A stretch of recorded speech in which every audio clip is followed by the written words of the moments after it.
Hey, everybody. Chet Licata here with Big Daddy Media. It's great to have you on board with us as we bring you another one of our high school coaches volleyball interview. Big Daddy Media in concert with Texas Girls Coach Association. And, of course, we're still in June, and it's extremely hot. As you can see, my dog Blue is a little hot because we're recording this in the afternoon. But that's okay. That's all right. We got the AC going, and she'll be all right, just so you know. Today's interview is with Nicolas Gay, formerly of Weatherford, now at Brock High School, about to enter his first year at Brock High School. I live in Granbury now, as a lot of you know, so Brock was actually only 30 miles away, so it was a nice 35-minute drive, and I got to do this interview in person, which I love to do, and looking forward to doing some more in-person interviews for some of our interviews that are upcoming here on the network. Hey, want to ask a favor, though. These interviews that we're doing now, nobody's getting paid for this. We're not asking for subscriptions. Nobody's paying for any access to anything here. We're doing this. I'm certainly not getting paid. We're doing this because we want to promote who I feel are the best volleyball coaches, not just in the state of Texas and not just at the high school level, but these are great volleyball coaches and these are great people. So do me a favor. As you can see right there, subscribe to our YouTube channel. Like on Twitter, at Big Daddy Media, 19 if you would, because we're going to start growing this thing. And maybe we might earn $1 here and there towards, 2025, something like that. But again, we're doing these because we love the sport of volleyball. We want to let you know who these great coaches are that you're going to see in the high school season that upcoming that starts August 1st. So if you would, retweet, like, and let everybody know about these interviews so we can spread the great word about the great sport of volleyball and the great coaches that we have here in Texas. Okay, so without any further ado, let's get you our interview with Nicolas Gay, now at Brock High School. Well, we got a chance to visit with one of our coaches for our TGCA coaches interviews, preseason interviews. Chet Licata here with Nicolas Gay. Kind of that B-Eagle thing probably looks different if you know Nicolas Gay. Of course, I got to know him when he was at Weatherford and had such a successful career there. So the obvious question, Coach, what brought you to Brock? I think it was just opportunity to get into a small school. I coached in small school along my coaching stops, and just the sense of community, the sense of pride that the school and the community have in each one of their sports, where everyone's pulling for everyone. And then just the fact that Brock is a growing district. We're kind of right at the top of 3A, but they're going to double in the next 10 years. So it's just gonna grow and be out here, and this is where the growth is going, and didn't have to move. And that's a big plus for our family. Well, I'm just 30 minutes south in Granbury. And of course, Granbury is going to double in the next 7 years. So that whole metropolis is headed this way as well. So we're both going to see a lot of growth in the next few years. Yeah, absolutely. They say it's going to be like the new Frisco, where everyone's just coming out here, and it's only 15, 20, 30 minutes away from downtown Fort Worth. So it's really just a good spot. Yeah, it is a great spot. So what is the Coach Gay legacy at Weatherford? Because, I mean, I got to know you there when you were there. You always had great teams, always in the playoffs. Most of the time you were in the regional tournament. I mean, you had such a great run of success there that it was kind of assumed, you know, when I would talk to Butch about the polls and the TGCA polls, it was assumed, okay, Weatherford's in there. We just got to figure out where they are or where to place them. What's your legacy at Weatherford, would you say? Oh, I don't even think about that stuff, but that's why I'm the media and I ask that kind of stuff. I think probably the legacy that I'll have is before I got there, they had some really good, talented teams. They just didn't do really well in the playoffs, and so I inherited a team that didn't have any seniors. So they were all coming back, and we ended up taking them to the regional tournament my very first year, and ended up going back to the regional tournament 2 or 3 times, and that's the furthest anyone's ever gone at Weatherford in volleyball. And in the past 5 years, we've had more playoff wins than in the history of Weatherford volleyball, all the way dating back. So I think just the amount of success, but it's not. I mean, I was just the caretaker. There's a great run of, golly, I think we had 3 or 4 Division I liberos. We had a bunch of talented kids that ended up going playing Division I, Division II, Division III, NAIA, and they just bought in all at different times. But at the end of the day, they were just some great teams and great parents behind it too. That was the main thing, is the parents were on board too. Well, there's no question that you had some great talent there at Weatherford. So now you come into a Brock system that is used to winning, won the state championship 2012, made to, I believe, regional finals last year. What is the volleyball acumen, if you will, here at Brock? I mean, it's good. There's some really talented players. Obviously, coming in, learning a new system. They've had a couple of coaches in the last couple of years, but with me coming in, kind of like stabilizing that, I plan on being here for a while. And so just kind of I have full control from 6th grade on, and we started a Brock Elementary Volleyball League for the first time.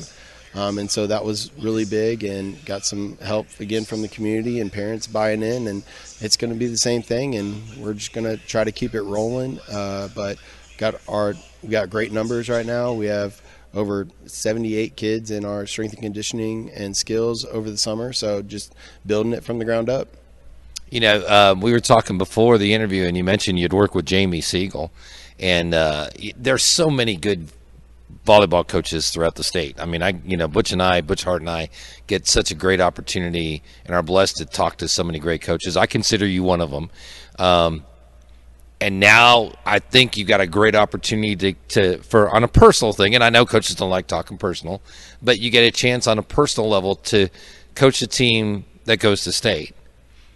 When you talk to Jamie, and of course she's been at state, and she's won state, how tough is it to be a coach? Because I know coaches have 800 career wins, have all the accolades, but have never even been to the regional finals. It's not easy to get to state, let alone, even the regional tournament. Yeah, I mean, you have to be really lucky. Your kids have to work hard, your parents have to buy in, your kids have to buy in, and then you have to have some really talented volleyball players. And sometimes you just got to have, like I said, sometimes you just got to have some luck too, with maybe a bad matchup with a team maybe not making it past a certain group, and it makes your path a little bit easier just based on the matchup. And playoffs are just different, and we put our jobs on the line for 15 to 18-year-old athletes, and sometimes they have a good day, sometimes they have a bad day, and that's just kind of the way that sports goes sometimes. But I've been really blessed to kind of be mentored by some really great coaches, whether it's Jamie Siegel, Maggie Younger, Travis Ferguson, Jason Nicholson, just a bunch of the people that I've been around and seen and been in practice with, and just getting talking volleyball. Talk about your wife, because your wife, we've talked several times over the years. You always mention your wife. She's very instrumental in what you do, isn't she? Yeah, absolutely. We were a volleyball family. We met through the game of volleyball. Of course. Absolutely. So it's just kind of one of those things. We don't probably talk about as much volleyball as people think. Our kids think we just go out in the back, like our athletes think we just go out in the backyard and pepper. Like they have this like weird thing that we think that we do, but we mostly talk about kids and personalities and systems and how to best put our kids in the best possible spot, because we have some different philosophies when it comes to stuff like that. But at the end of the day, it's one of the things that brought us together, but it's not the only thing that brought us together. Let's talk about schedule for Brock. Did you inherit the schedule when you got here? Have you made changes? I just talked to Miguel Zines. We just ran that interview, and he had mentioned, he had a schedule laid out, but he was able to make some changes that he thought would be instrumental for his Westlake team, to be successful this year. What's the situation in the schedule for Brock? Yeah, so there were some really tough non-district games in there that I inherited, but it's only going to be good. I think we have Decatur on the schedule. We have Holiday on the schedule. We have Melissa on the schedule, Blum, like just a bunch of really good teams that, it's going to be tough, but we'll get to learn. That's the best thing about high school volleyball and high school sports in general is the non-district, although it can be tough, if you know that you're going to have to be able to make the playoffs just based on your district, you can kind of load it up and kind of put those tough teams earlier in the season. Right. And so we're gonna get challenged. The tournaments we're going to are we're gonna travel to Kerrville. Okay. And then we're going to Abilene the first weekend, and then the next weekend, golly, I can't even remember. But third weekend we are going to Kerrville down the hill country with Jason Raymer and all those people down there. Nice. Yeah. Nice. But, and as we've talked to several coaches, who are successful, that's the kind of non-district schedule you want. You want your girls challenged. You want your girls to have to play really tough because they find out who they are and they learn a lot about who they are. And you get a chance, the coaches get a chance to find out what they have on the floor. Yeah, absolutely. You just kind of have to know your team a little bit. Sometimes coming in, you kind of inherit a schedule, but I think it's going to be good for our mentality and kind of how we're going to play. And I think you really learn your weaknesses when you lose.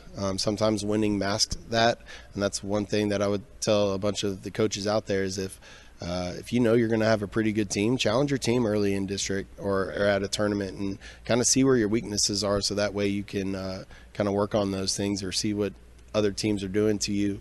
So that way when you do get in playoffs and that matchup does come along, you have some experience to buy in or draw on. Well, from what I've seen, the facilities here are great. I mean, you've walked into a really nice situation here. Yeah, absolutely. I think one of the biggest things that Brock does is they give us every single opportunity to be successful.